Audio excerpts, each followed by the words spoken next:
Hi, my name's Dee, your Professor of Woo Woo, and welcome back to Sunshine Tarot, and welcome back to special returning guest, DH Thorne. How are you doing? What's going on, brother? It's been a few minutes since we spoke. Well, actually, I've been speaking all day, but it's been a few minutes since we did a conversation for the audience. I'm great. I'm great. It's good to be back, man. Good to see you. You know, love your energy, love your cheer, love your positivity. Really cool. So, firstly, I've got to ask, since we were talking about it earlier, what projects you've got going at the moment? Nothing. No. I just recently completed construction and decoration of my temple consecration, and I used it for a couple of rituals so far. That's the biggest thing that's been in front of me, and it's a thing that I'm glad I've done. I wish I'd done it years and years and years ago, as we were sort of talking about earlier. One of the worst possible things for me, especially the cluttery kind of guy that I am, is not having a dedicated space that was respected for the practices. Even though I'd respect it, sooner or later you're going to put something that doesn't belong next to, onto, or around your sacred spaces, and they're going to get spoiled. And having it in a separate room with a door that I can close and only use for that really will help. So like I said, sooner or later you're gonna park the vacuum cleaner next to your altar and forget about it for a few days, and something like that, you know, really tends to spoil it very quickly. So having a dedicated space, not everyone can do it. I don't like to use the word lucky, but I would use the word lucky. I'm lucky to have this. My son just moved out and joined the military, and so he's not coming back unless, even if he fails, it's going to be like a year before he comes back. So we've got a room, and you know, what we're going to use it for? Well, no, this is like part of my business, but it's also, my wife will use it for meditating. And so that was the major project. Now, the cool thing is for me, the type of person I am, and since now you have my chart, maybe you can tell me why, the having this helps inspire me. So that's sort of like, if we're playing a video game, that's like, I have to, you know, like a survival crafting game, that's like the workbench. Like, I had to build the workbench. So now my workbench is built, and now I can do all the other stuff that I meant to do. So it's inspired me for my writing projects. Almost right away, my connection to all of the spirits just are coming roaring back, that I've been sort of neglecting because of combination of world events and being busy with business and not feeling like I have a really valid place to do it like I want. It's all roaring back, and it feels really good. And at the very least, you know, maybe I'll burn out again, but for now I'm on fire again. And that's the project, isn't it? To always be on fire. On one level, I have to say I am really jealous, because I live in a 2 up, 2 down. So you know, that there is no spare room. There's a church across the road from me that's on a crossroads that I really want to buy. It keeps going on the market and off the market, but oh man, I'm a little way away from that. Yeah, but wouldn't that be cool? But I'd love. I know that feeling. I was going to buy a house and do all this, but I got a little 700 square foot apartment, probably the same size as yours or less or more. I don't know. So I get your pain, man. But to have that dedicated working space, I have one dedicated working space, which is right here. This is our dining room and my studio, and it's not really, you know, that's hey, there's nothing wrong with it, man. But it is difficult, and there's a psychological component to it, not just spiritual. And like I mentioned before, psyche and spirit are the same thing. And if you go back far enough in history, the psychological component is there's studies that are done that show that you need dedicated spaces or the ability to transform them so that you don't get in a rut. So let's say you live in a 1-room setting forever. You get sick. So you have to delineate corners of the room at the very least to, that's the eating corner, that's the work corner, that's the sleep corner, that's the workout corner. If you don't set separate spaces using curtains or something, it will contribute to literal depression and problems. So living in a small space like this, you really have to be either strict about it or reconfigure it regularly. Otherwise you become demented and depressed, basically. And I suffer from that to a degree. I shouldn't say suffer, but I experienced that to a degree. And having a dedicated space for this, it feels wonderful. The rest of the house is a cluttery, not quite hoarder level, but cluttery mess. And that room is pristine, and I want to keep it that way for as long as I can. And every time I do a ritual, I put things back the way they go. Feels great. Just feels good. It sounds strange, but it's some people are neat freaks. I'm not. So having that little bit of neatness, and it's right in the center of my structure of my house. Oh, wow. So if we're doing feng shui, the heart of my home is my temple. So well, that's really cool. It kind of just worked out like that. It was pretty cool. So yeah, I mean, it's the same concept, isn't it? That if you're going to work from home, you need a home office. Mm-hmm. Because exactly the there's same. no point doing it in the living room, because you'll turn on the TV and eat biscuits and, I'll just do this and I'll just do that and never get any work done. Mm-hmm.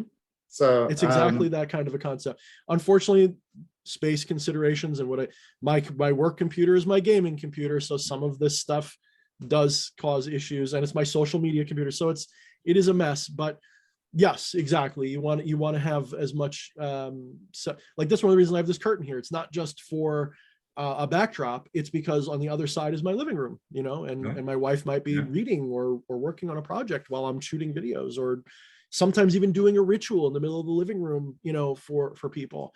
And I have to close the curtain so that I can at least ward off the space.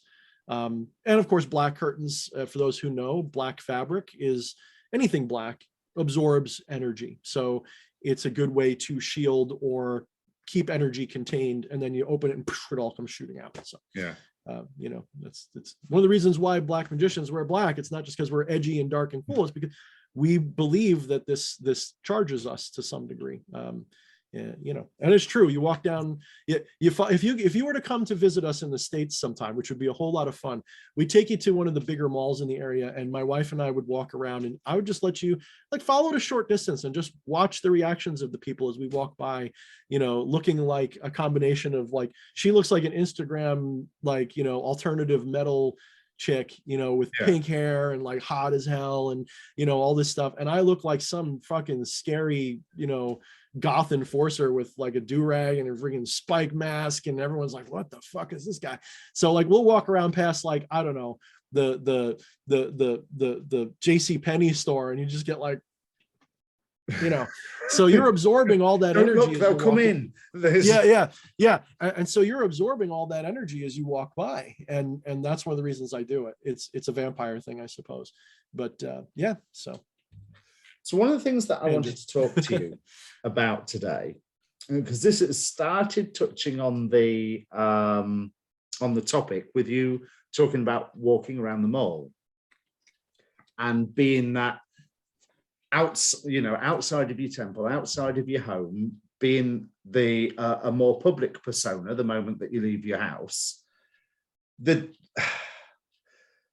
way the culture seems to be going at the moment, and we've watched numerous people within the magical community get cancelled or get criticized, the dangers of revealing personal gnosis in a more public forum. Sure.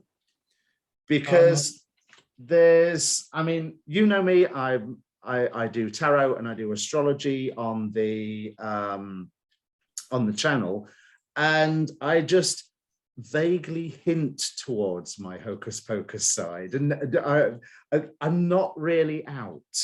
It's maybe we should learn to integrate that shadow for you. Maybe you should do some shadow work with me for a little while. We'll see if we can figure out why you're scared. No, I'm just kidding. Have you seen YouTube? That's the thing. I revel in it. Fuck them. Let them come. I'll just block their comments. I don't give a shit if they're really hurtful. Go ahead. Yeah. Well, it's the concept of how easily it is for anybody, never mind whether you're magical, to be cancelled nowadays due to something that can be nothing to do with you whatsoever. There's also, I was reminded of this because we've had I'm happy to mention it on here because I did a whole rant on my, I think it was New Year live stream or Halloween live stream about what happened to E.A. Coetting and how he seemed to be, thanks to the BBC, was being held responsible for the activities of a mad person. And having lived with a mad person, nobody is responsible for their actions, not even them. Really, especially when they're crazy. It's just this is just what their brain said to do. So to turn around and say that some YouTube personality is responsible for this, to me, is ludicrous. But Astrology Hub, recently, they're trying to create an app. And the Apple Store turned around to them and just went, no, we've got enough astrology apps. It's all nonsense anyway. And it's under a category that they call, I can't remember what it stands for, but the acronym is FART. Oh, man. All right. So the amount of nuance that has to go into a conversation like this is prohibitive, even in a long setting stream, because the impulse that people have is immediately to go to tribalistic, he said, she said, my side, your side type of attitudes about it. The first impulse for many of my fans is, this is satanic panic 2.0. It's not. It's really not. Yeah, we're not there yet. I don't think we're going to get there either. Not this way anyway. Not this way. Maybe in 10. Like I say a lot of times when I say no, come back to me in 5-10 years. We'll see if it's gone that way. Right now we're good. So yes, maybe not yet. Maybe it could. Then there's also the political angle, because a lot of the time they only cancel people for political reasons more so than the other ones. Not that they won't do it for the other ones, but more so, because if you look on YouTube, you can have videos by people who are known murderers, known extremists for things, you know. I don't want to name anybody specific because someone might say, well, he's not extreme, he's fine. But you get what I'm saying. There are people with ideologies that are hateful, that literally call for things that they are still platformed. But EA Coetting has a couple of videos and some lunatic pops off and he's responsible. So there's something more going on here. Satanic panic is largely, and I'll get to that more in a minute. So we get into like this tribal attitude of because we're egoistic beings, we see when EA is canceled, we insert ourselves into that somehow. We feel like our team got canceled and therefore we got canceled by extension. Yes. Yeah, so, I had that emotional reaction, absolutely. So, but that's not what happened. Okay, that's not what's happening. Not quite. It's not so specific. So the powers that be want to shift us towards, some people would call it a social credit system. The main thrust of it is they know that they can't easily get rid of the enshrined Enlightenment era freedoms that helped build Western civilization of the last 200 years or so. They can't get rid of the Bill of Rights and Constitution here easily. They need a lot to do that. They're not going to be able to get rid of everything you have going on in the UK, although it's maybe not as much in some ways. You also have other protections we don't have. So they can't get rid of you as easily either. So how do they do it? Well, they have to create what is called an alternative society, okay, a parallel society, if you will, which they've already successfully done. It's called the internet.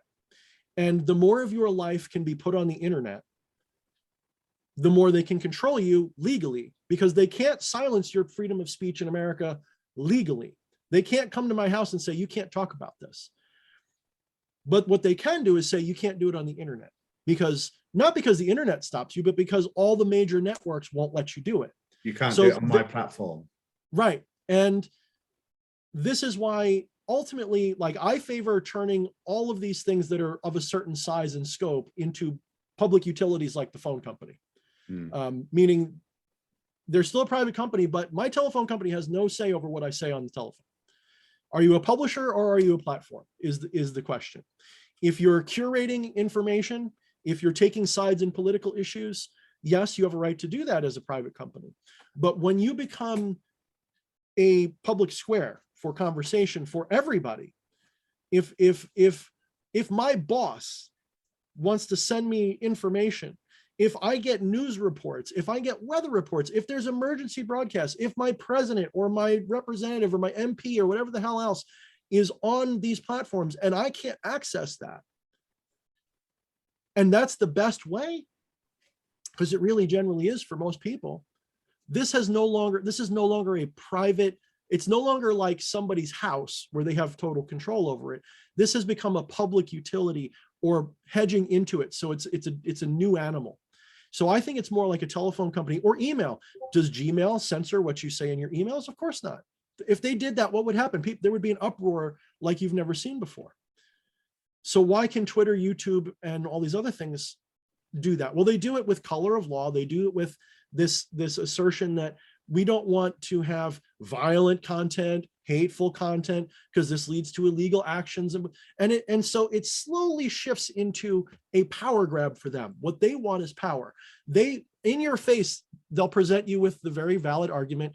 We want to keep extremists out. We want to keep and it sounds very reasonable, but it's actually a gradual way to snowball into authoritarian or totalitarian attitudes, echo chambers and stuff like that.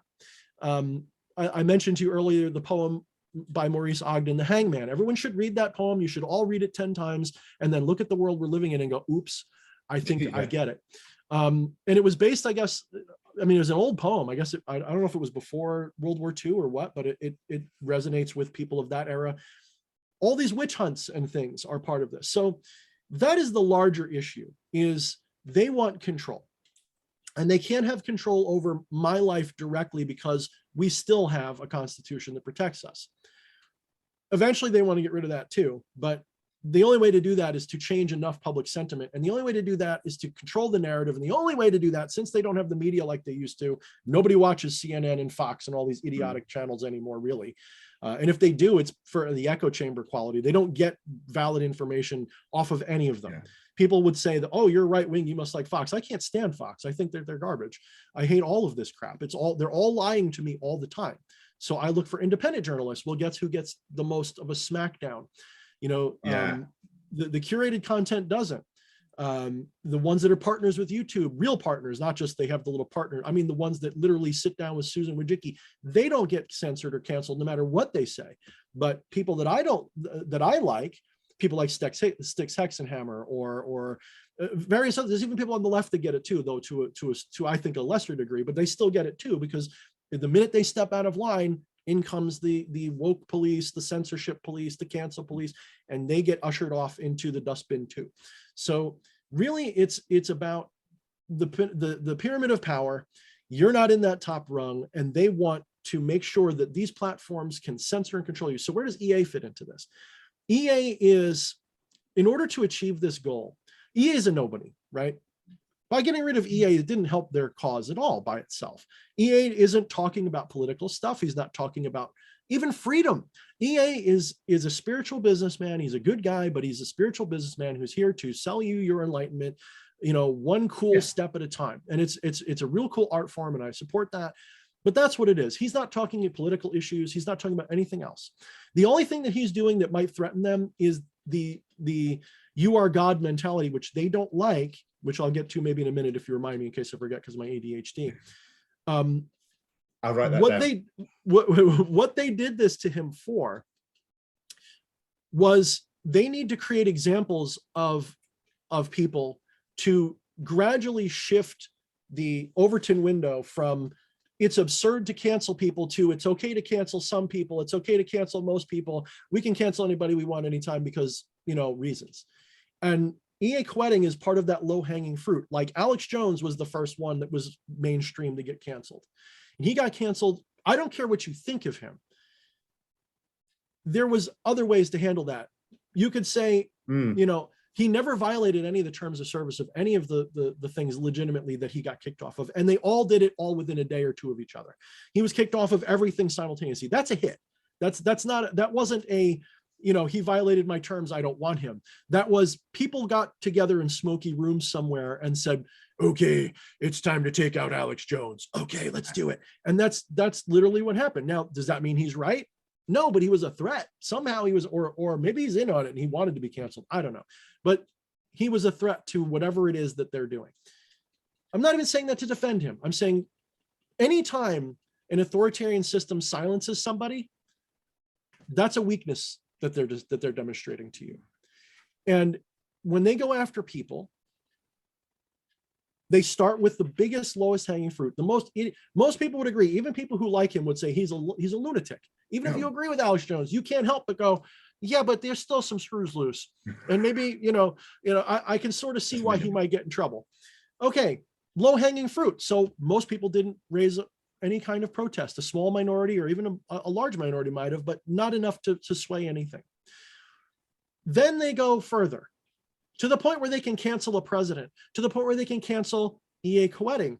So they actually start with the bigger picture. They start with the obvious ones because it sets more and more of a precedent and a chilling effect. Then they go smaller and smaller and smaller until everybody lives in fear of, I better say the right thing. I better not bring up, I'm not going to say the word because I don't want to get your channel. Even just this conversation, the algorithms could pick up some of this and you might get less viewership than you're used to for a little while. That's what happens. Really an issue on my channel.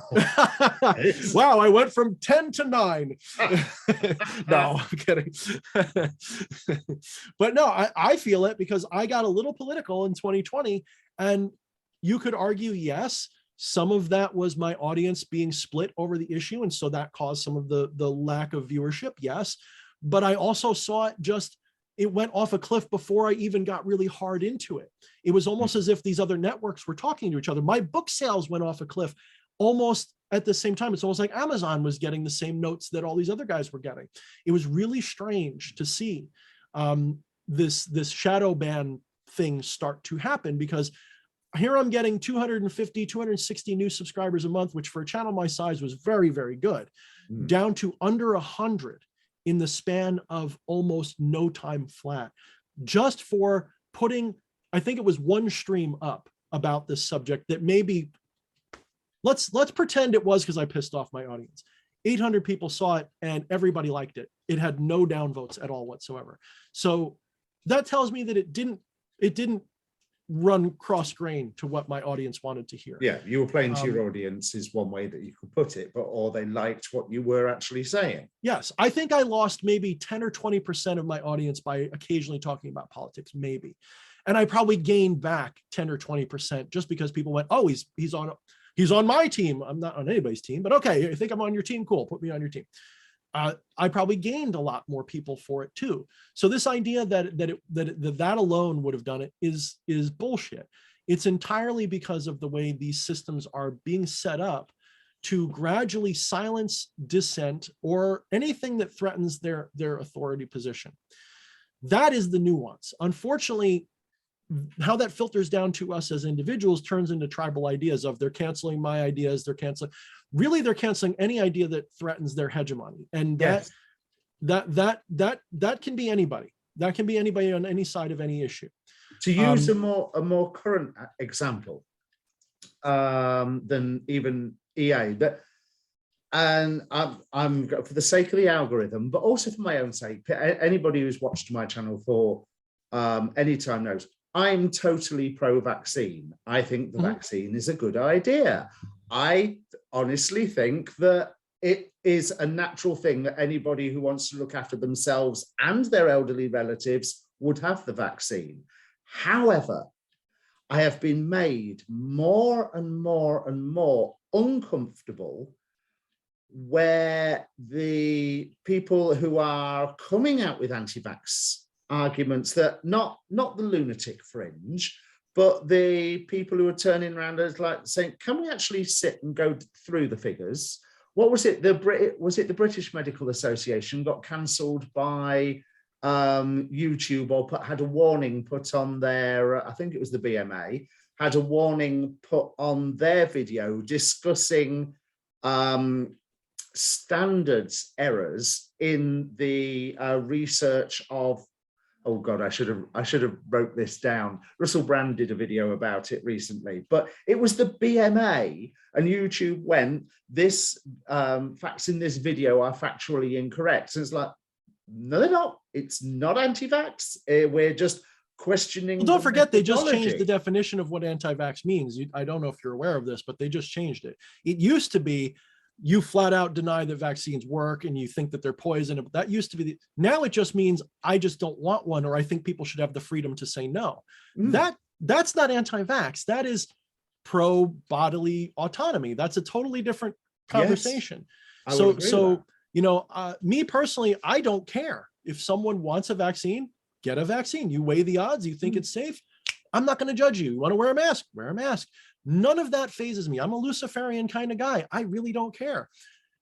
The only time I would care is if your action really causes a huge amount of, you know, if you're literally carrying Saturn plague and everyone you touch is going to die, if you're a zombie walking around, okay, we can mandate some stuff. There's an issue, yeah. If it's like 5% 0.6%, or really more like for the average person, 0.2%.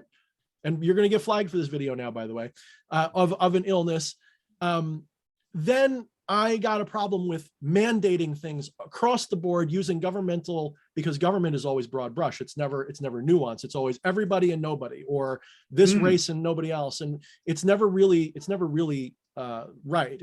This is why freedom is so important. Everyone should be able to choose what they want to do. The only time, like I said, there may be a point where that stops, but we're not there with not with this current issue at all. We didn't even come close. Okay. We weren't even in, it's like the distance from here to Alpha Centauri, we got to the moon. That's how far we got.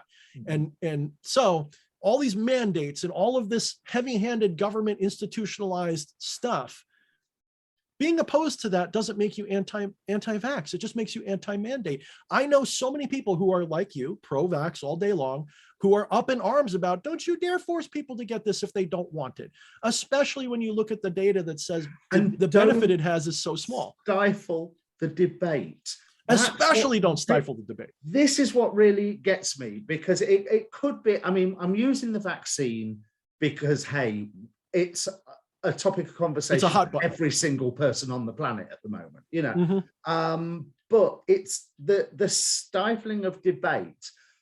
I was brought up to learn that the way that you deal with nonsense is by pointing out that it's nonsense for this reason, this reason, this reason, and having that discussion, having that debate in a public forum. But when there is a force like YouTube, Twitter, is there a catch-all name for all of it? You know, I just call it asshole now. No. Hegemony or something, you know. Yeah, big tech. Big tech is what we call it generally. Okay, big tech. Let's argue with big tech while I'm broadcasting on YouTube.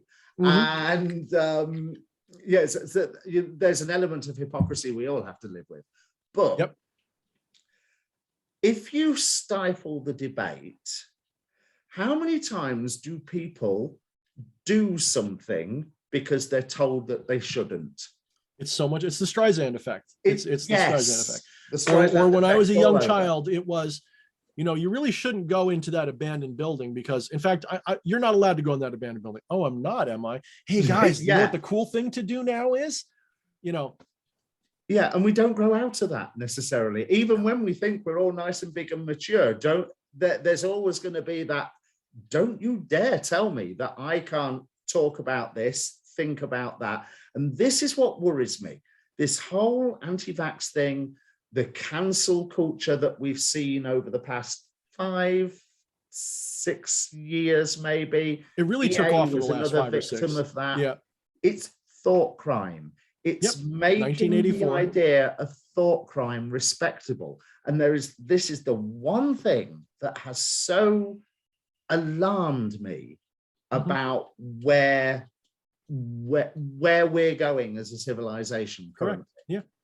And it's really a step backwards, obviously, but people don't realize that it wasn't that different in the 80s. In the 80s, you know, we had the satanic panic, literally, where, you know, you did have to watch out about telling your neighbor that you were practicing magic or something. You could look at Damien Eccles. If you don't know who he is, look it up. I mean, he was, you know, the poor soul was accused of a murder he didn't commit, put in jail for the better part of his life, and over nothing, over the satanic panic. Literally, that was the satanic panic. I did a video I released a little while ago that basically argued against the idea that we're in a satanic panic 2.0. When I say satanic panic 2.0, I say it tongue in cheek because we're really not. For something to be considered a panic, you need certain ingredients. It can't just be that the people are scared. It can't just be that the media is telling you to be scared. And it can't just be that the government's saying it. You need all three, you need the trifecta of all three of these things coming together, because and in which case, you know, when that usually happens, very rarely is it an organic problem. Usually it's an engineered crisis to cause change in the culture of society. It's called the Hegelian dialectic. You create a problem that you already have a solution in mind for. You make the problem, you hype it up, you get people scared of it, you offer the solution, people who are scared, and especially when, and this is what is that whole thing? I probably shouldn't even say this because it's on YouTube. That mass whatchamacallit, mass something psychosis, whatever, by a doctor. I won't even say his name because it might get you flagged.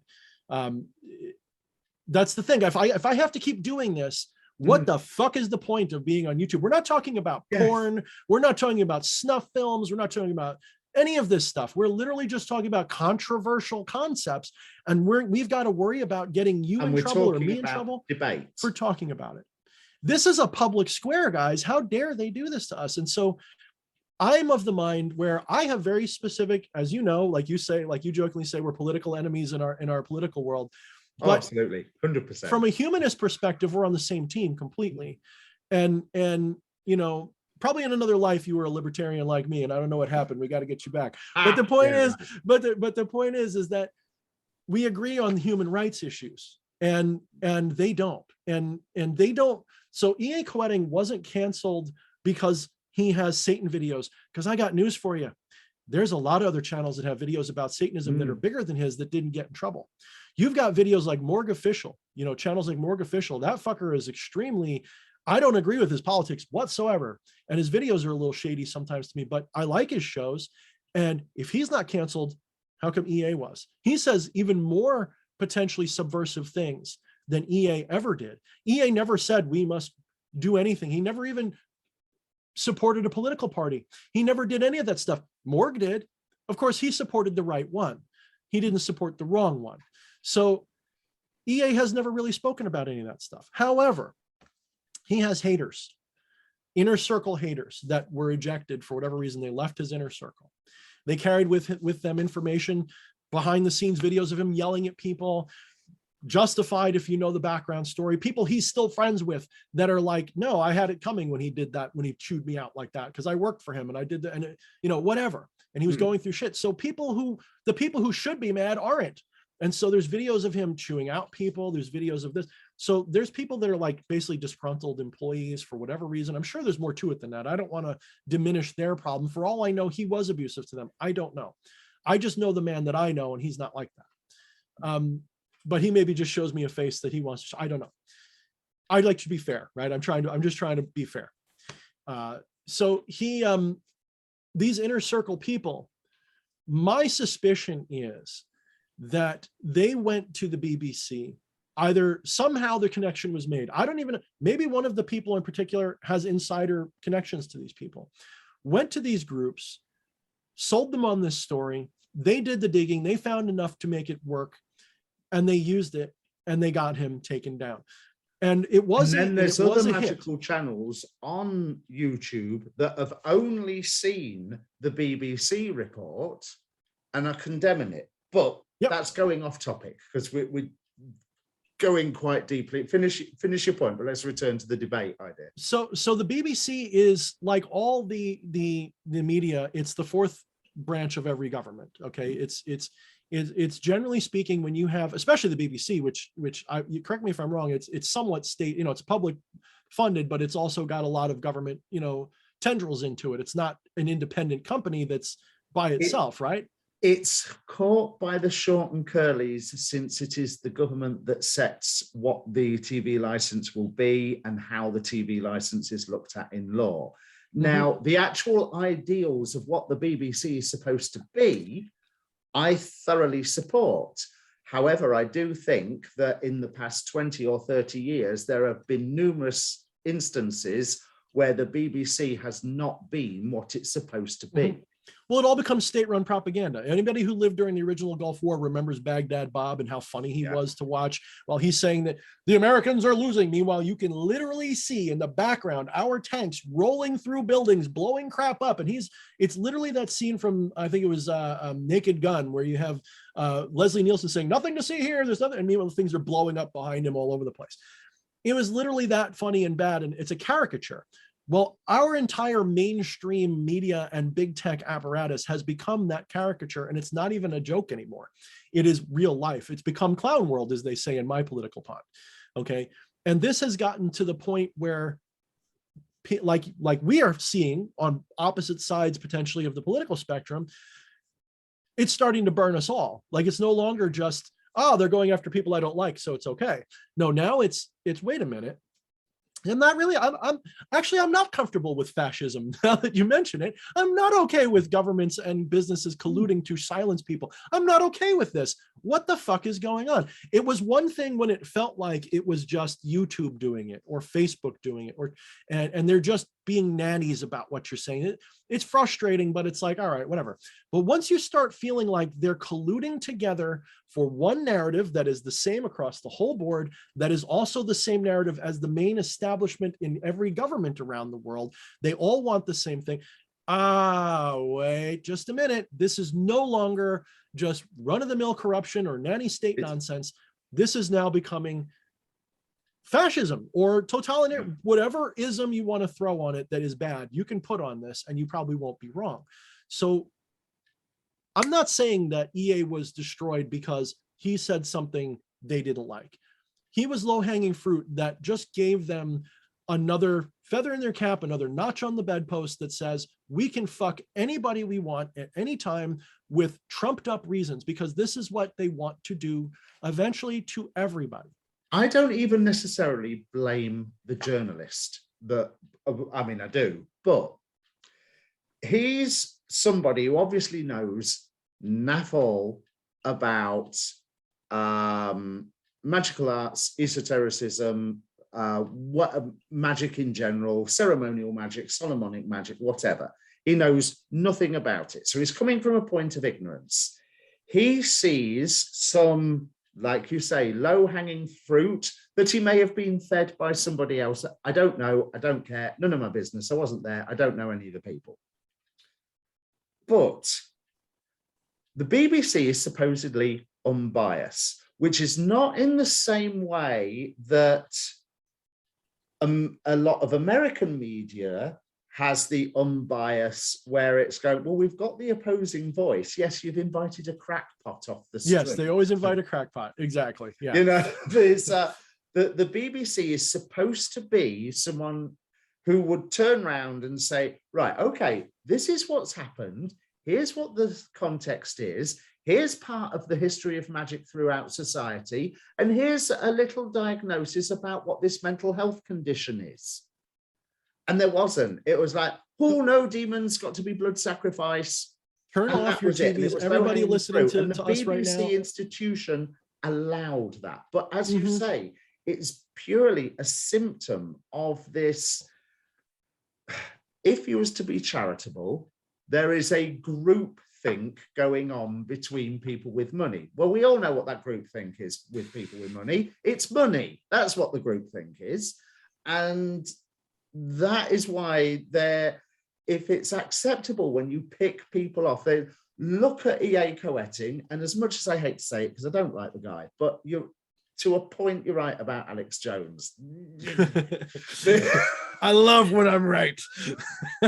But if I'm to stick to my own philosophy, then I have to agree with you that what he needs, and this is a slight problem with the internet, because what he needs, Alex Jones or EA or whoever, is to have that opposing voice. Not that I think EA needs an opposing voice. Do you know what I mean? Everyone, I think everybody does. I don't say I like it because I'll get mad at it. But if there's an opposing voice, I prefer it be respectful towards me, then so be it. I've got haters, though, that'll make videos saying I suck EA's dick and all this other crap. And it's like, dude, really? It's all tribal, it's all tribal. I've no haters yet. I'm jealous. Oh, well, you're probably too nice. You have to be a little bit more opinionated, like I apparently am. I'll keep working. I'm just sincere. People confuse sincerity for opinionated. Opinionated means you're ignorant. But anyway, but I mean, yeah. So my advice to anybody, if you call yourself an enlightened being, it's time to turn off your television, news, media, and pretty much all of that. I'm not saying you can't watch anything entertaining, but I turned off pretty much all of that probably closer to 15 years ago. And I only watch occasional stuff. I'm not saying I don't watch any television. Like, there's shows my wife and I will watch and stuff. But when you do that, you will see because you're desensitized if you're watching it all the time. You think that this is what people are like. You think that like you won't notice the propaganda because it's constantly being dripped into your head. You don't see it as propaganda. You think it's facts. You turn this stuff off and do independent research, independent study, and then keep your entertainment separate. When you do turn it on, it's uncomfortable. It's literally like the movie They Live, when they put the glasses on and they suddenly see the lies. I can't even listen. I'll turn on the radio and within 5 minutes I'm shouting at them. You don't even realize they're propagandizing you right now. You don't even realize that they're pushing you. I sound like Alex Jones. You don't even realize that they're manipulating you right now with the layout of their commercials. You don't know, because it's so subtle and it's so permeated that it's like a fart in a room that it doesn't go away, but you just get used to it. So when you walk out of that room and come out like, holy shit, it fucking stinks in here. That's how I feel. And it drives me up a wall. This is why I don't watch this stuff. I go to the movies and I'll watch a movie and I'll be like, you don't notice the subtext there with the way that they're talking about China there. You don't notice subtext there with the way they're talking about gender, and you don't notice the subtext there. The little things that they're doing that are propaganda. They're not like old school parables or like Star Trek used to do, where it was making a case for something and you knew it was like a fable or something. It's not just that. For one instance, that can be a mechanism of the story.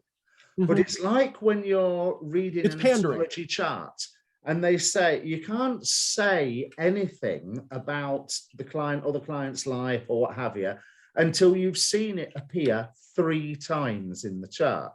Mm-hmm. And so you see it on one thing, and then when you see it again and again and again, then absolutely, I'm with you 100% on that. Yeah, I mean, I'm not against political messaging, but can it be authentic and sincere is all I'm asking for. I don't want it to be propaganda. I don't like propaganda in my media. I don't like it.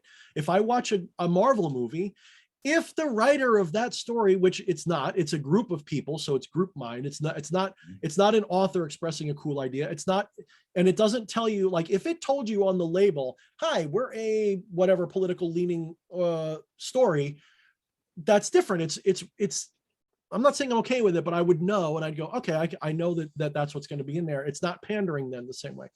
So it's subtle. As someone who studies psychology, even in an armchair level, or magic or any of these things, they understand how to manipulate psyche.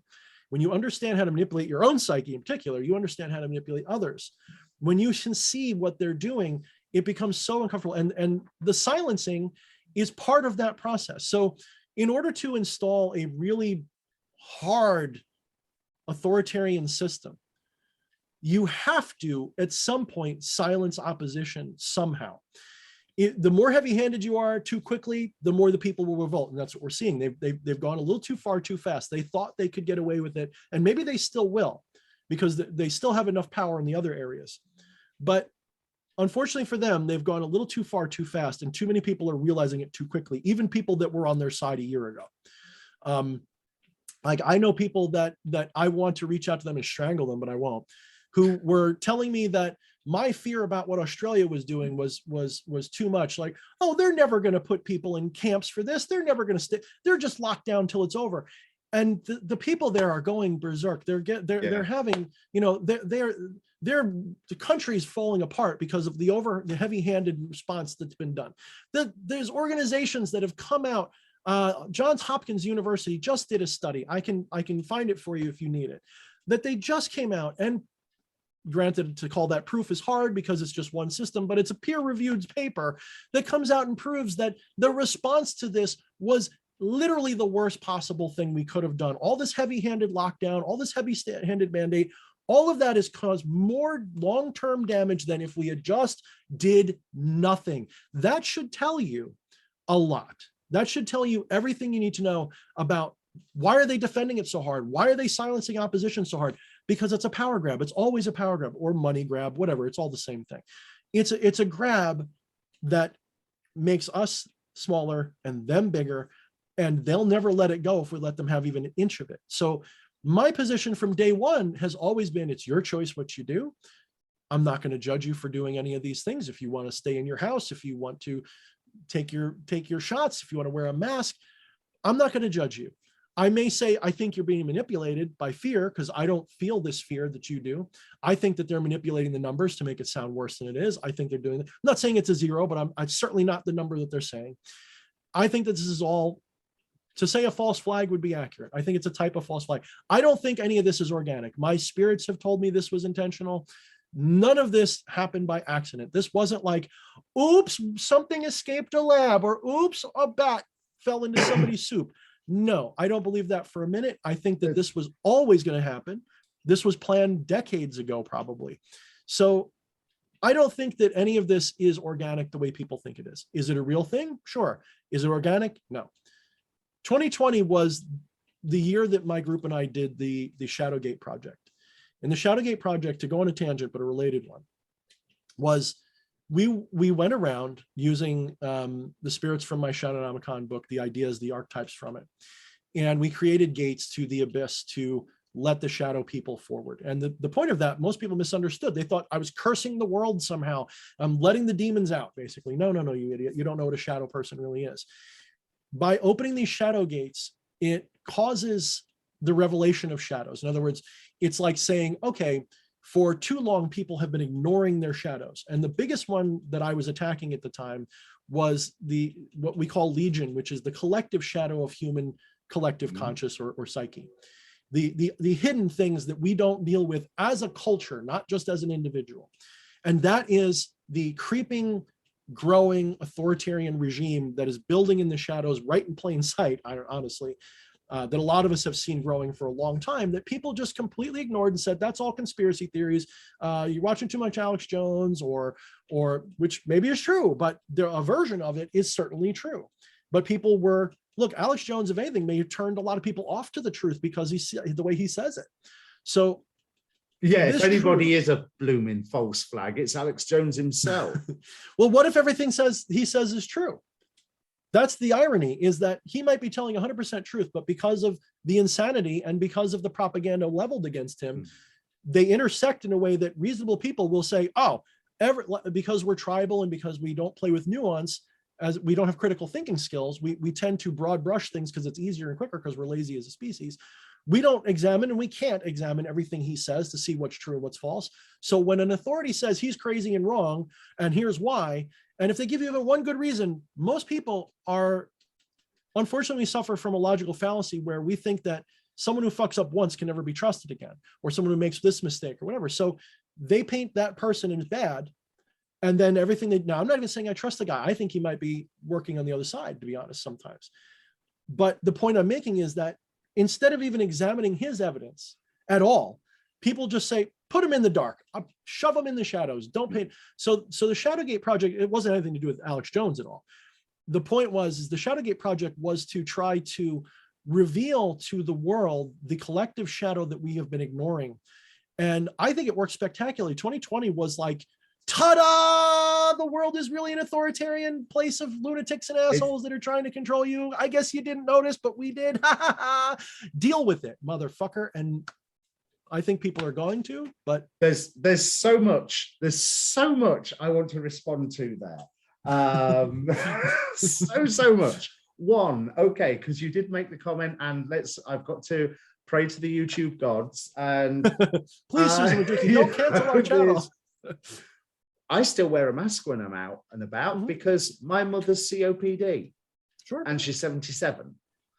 If you think it works, do it. I don't care. So I want to protect her. I have had the discussion, I think I've even said this on a live stream one time, whether the bug was released from a lab, escaped from a lab, or came out of bat stew. Doesn't matter. The bug's here now. Doesn't matter. I do believe that powers that be, there's, what's the phrase? You can always turn a good crisis into never let a good crisis go to waste. That was little Geithner who said that. Never let it. And he wasn't the one who coined it, but he's the one who made it famous. Yeah, that was the little Timmy Geithner from 9/11 era. Yeah.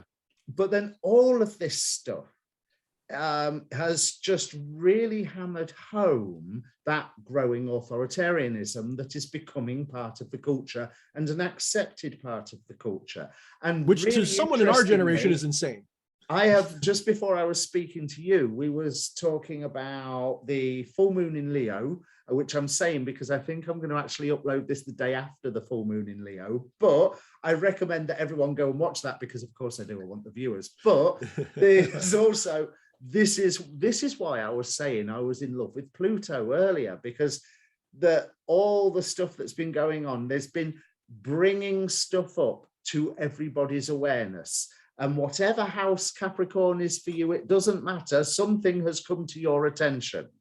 There's Hades is unlocking the gates. Yeah.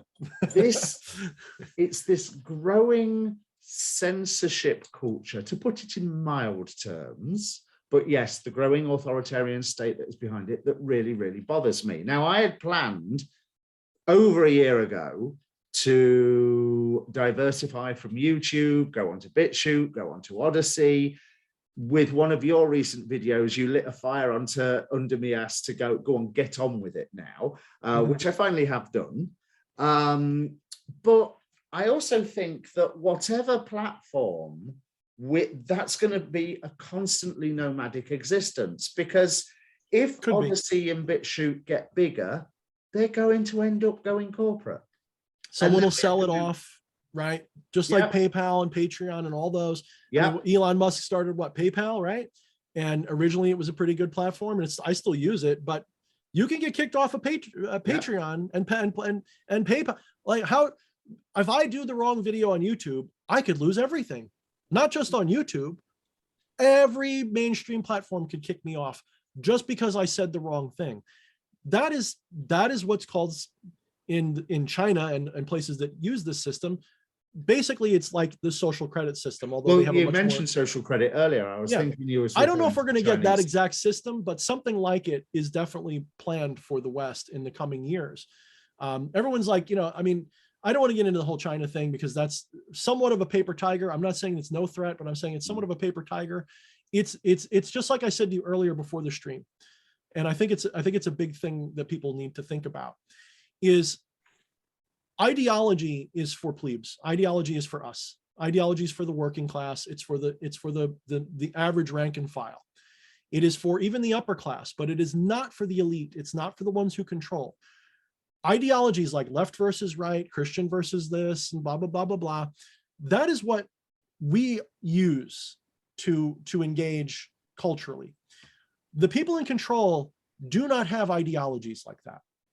So when you have people you agree with, people I agree with, who say it's the left, it's the right, it's this group, it's that group, they're only partially right. Those are the useful idiots, perhaps, of the system. That means us, like we're the useful idiots of the system when we play that game. The people that are fucking us don't have political ideologies. People say, people in my pond say, it's communists and left wing that are the problem. And I go, okay, maybe that's true for the rank and file, but for the people who are doing it, the ones who are pressing the buttons, pulling the strings, and controlling everything, they're not communist at all. They're not socialist. They're not Soviet. They're not capitalists. They're none of these things. People say, they're in power, an end of story. They're just in power, end of story. And they will use both left and right as they see fit because you can tell, you know how you can tell?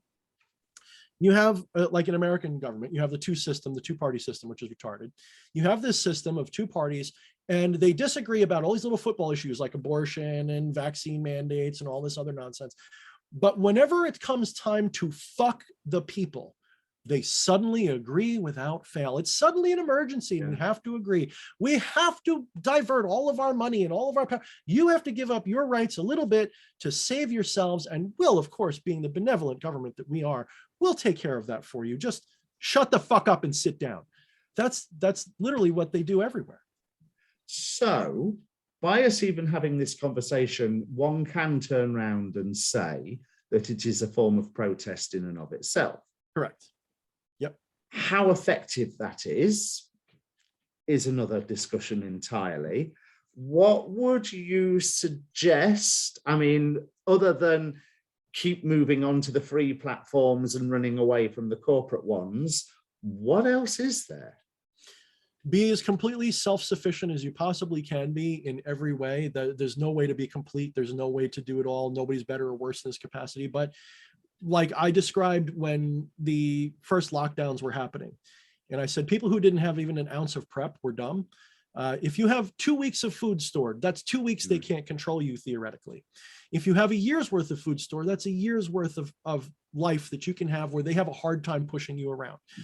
Every minute that you are independent from their system in your life is a minute that they can't control you, which is a minute they have to spend 10 times as much to get you back. Because any war, anyone who knows strategy in war knows that you don't have to kill the enemy. You just have to make it really hard for them to win, and you can win.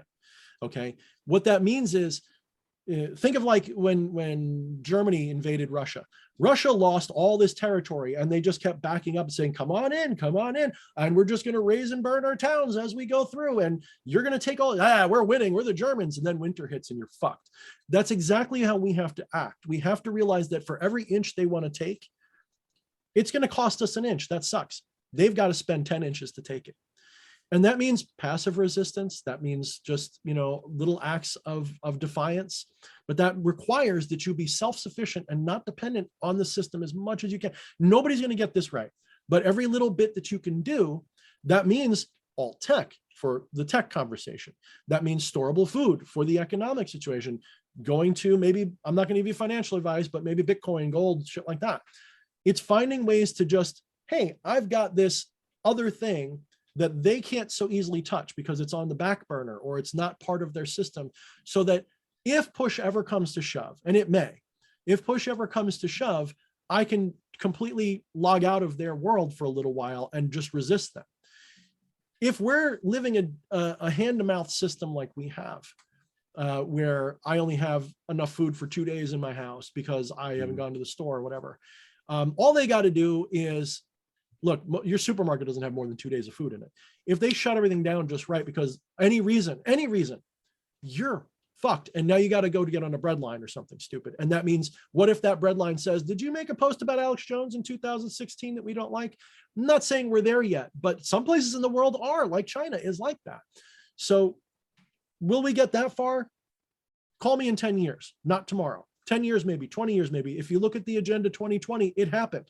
The Agenda 21, that shit came true, most of it. Agenda 2030, probably going to come true too if we don't do something. 2040 is even worse. At some point, it gets to, like, Blade Runner looks cool, but nobody really wants to live there. That's, like, this is not the dystopia I was promised, is the joke that I often make, because I would like that one, please. Can I have the one where you can go to the corner drugstore and there's like an M16 on the wall I can buy, and I can have this cool world where I'm hacking shit? No, we're not going to have that. You're going to have like THQ 1138 / 1984 type shit. That's more, I mean, I know that sounds crazy. It is a little crazy, but think more that and less this cool dystopia that we like to pretend will come.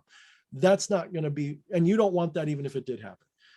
And so I don't think it's going to happen though. My prediction is that, and if it does, it's not going to happen in our lifetime that way. And if it does, and if it does happen that way, we'll probably be dead anyway, because I'm not going to survive that. I'm not going to just sit around and be like, hey, I'm just going to do nothing and give in. No, I'm just going to, check out somehow, probably, on the way with them, if you know what I mean. I don't want to get too specific.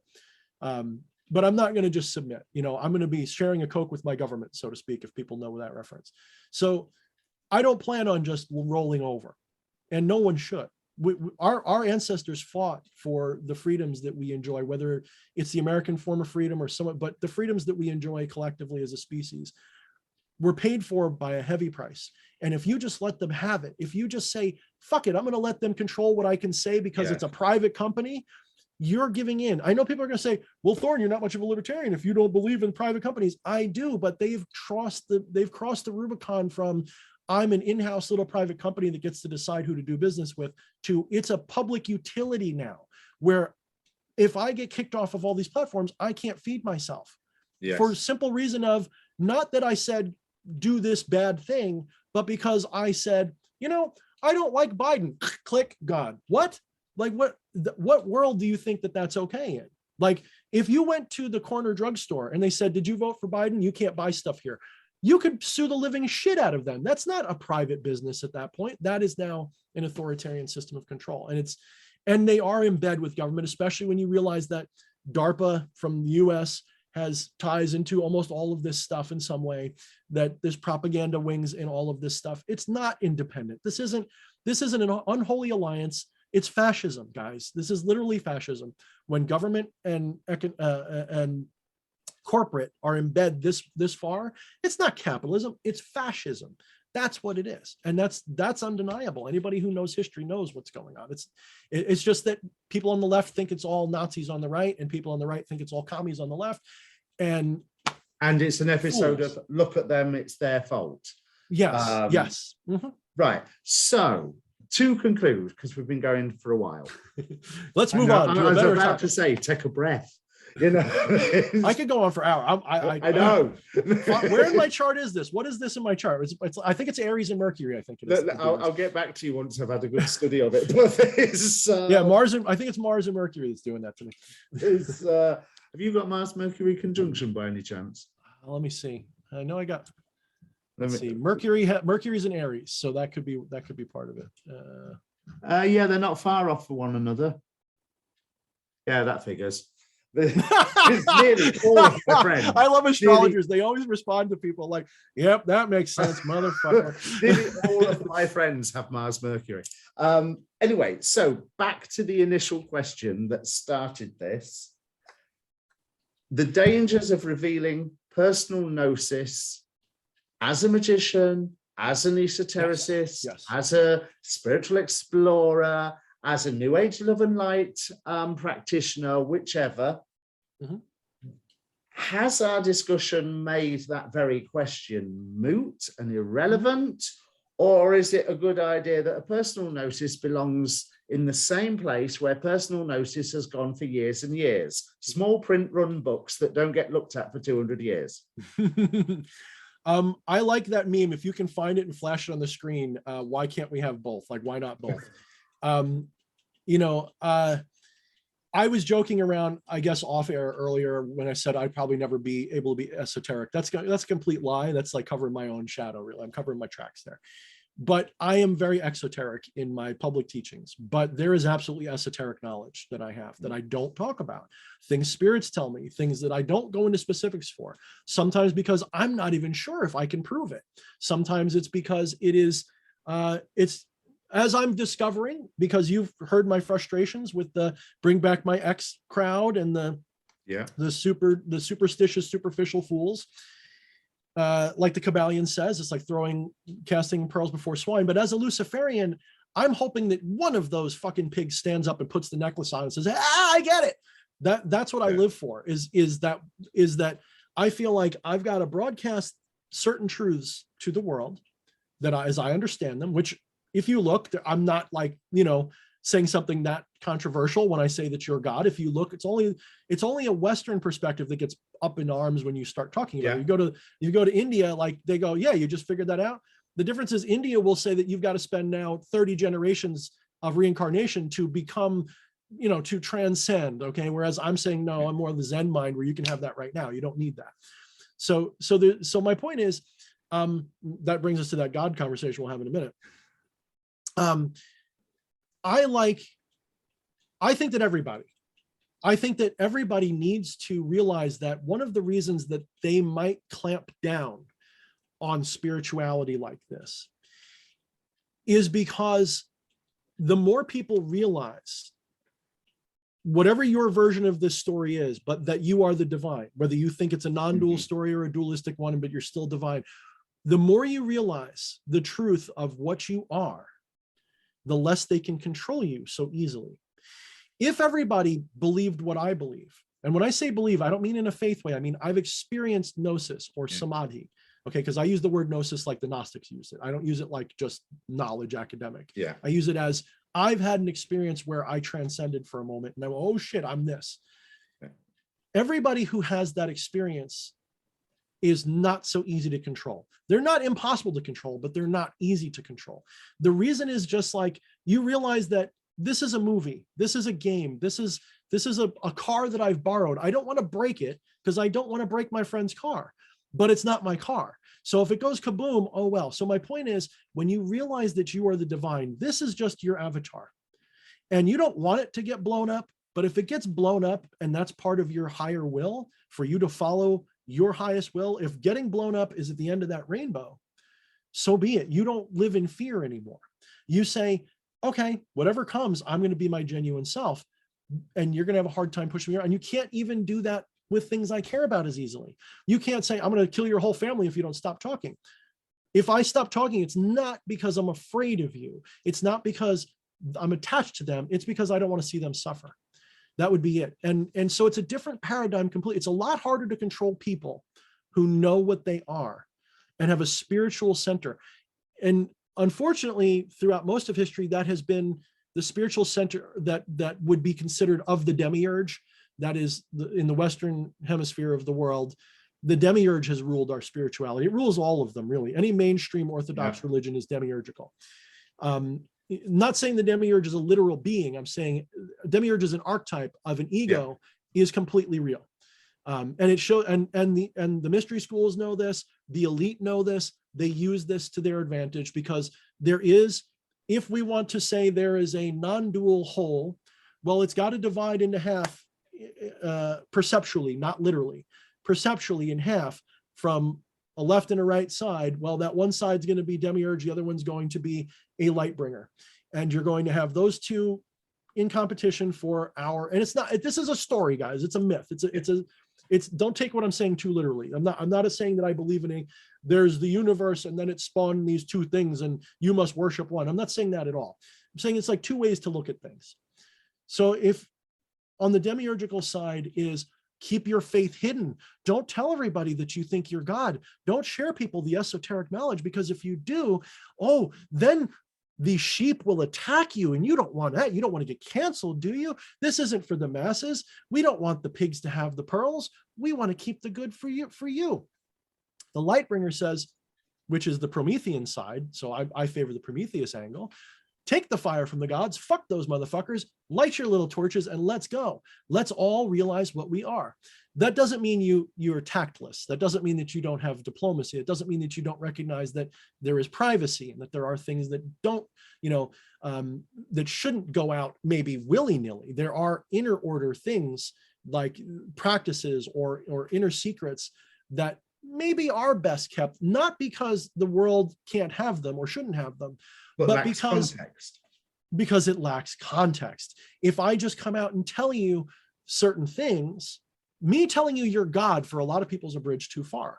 So maybe it would have been better if I didn't come out and say that. Maybe if I'd said, if you do these meditations and listen to these guided things and blah, blah, blah, and then maybe, and then they'll have the epiphany, and then they'll go, why didn't you tell me that? Well, that's the inner order. I don't like doing that though. I think that I respect, even though I have a great deal of apprehension about the state of human everything, I have a respect that behind even the ignorant's eyes is the same divine that I am. And that when they have been confronted with that, yes, there's a chance that they will maintain their ignorance, which is part of the game. I'm not judging it. It's part of why we're here, to have an ignorant mortal experience.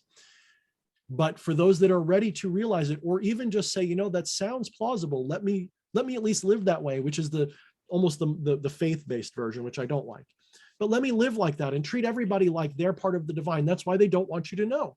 If you realize that everyone is part of the divine, if you seem to realize it, I realize it, most people that I care to have in my inner circle know it, we're all divine, which means I don't want to hurt you. Even as a black magician with all this dark shit and forever wearing black stuff, my impulse is not to do harm, because I look at you and say, you're me like my hand is me. I wouldn't cut my hand off unless I had to. I don't want to hurt you just for the sake of hurting you. I want you to thrive because I know that means I'm thriving. But part of thriving means challenge and struggle and death. It means bad things too. It means occasional hegemonies and tyrannies and authoritarian rules. It means that. Bliss isn't joy. Bliss is found in fulfillment, and that's not found in just joy all the time. So it's a complicated, nuanced conversation. They don't want us to have that, because if you realize that, how easy are you to control? I'm not. It's a perfect time to end, because we've been going a while. So as for the personal gnosis question, if non-answer, you can translate the context, go for it. Mm-hmm. And if you can only translate the context to one other person, just do that. Well, a wise man said, I'm going to interrupt. A wise man said, you don't understand something if you can't explain it to a child. Yeah. If you can't explain it to a child, then it's esoteric. Keep it in your inner order. And if you understand it, but not that well, or if you, or whatever, you're learning it, shut the fuck up. Once you get it. That note, I want to congratulate you. Yes, you are the first. My channel's what, 2 years old now? Mm-hmm. And you are the first person to use the F-bomb on it. Congratulations. I've used it a couple times. I apologize if that's a bad thing, but I apologize in an irreverent way. No, I was laughing to myself earlier when I was listening to you. I was like, yep, that's definitely a first for the channel. I don't know what that says about me, my country, or my beliefs, but we will have to continue this conversation further. Mm-hmm. But like I say, we need to bring it to a close now. So thank you so much. I got to go too, so you're welcome. I will see you soon. Well, I'll be picking up. I will put a link for DH's channel down below. Not that it's like you're not going to have heard of him if you're watching me. You know? Maybe. I'm not that big. I only got 5,500 subs. I like to think I'm huge. Yeah, I've not even hit 700 yet. So, you know. Yeah, well, it's not that big a thing. Yeah, it is, but it's not. It feels cool at first, and you're like, it's just like anything egoistic. It feels cool at first, and you're like, yeah, but I'm not 100,000. You know. So. DH, stop talking. Right. We will see. We will see you all later, everyone. Have a great day, and don't worry, the authority is going to be there whether you worry about it or not. So there's not that much point worrying about it. Just do what you can. Cheers.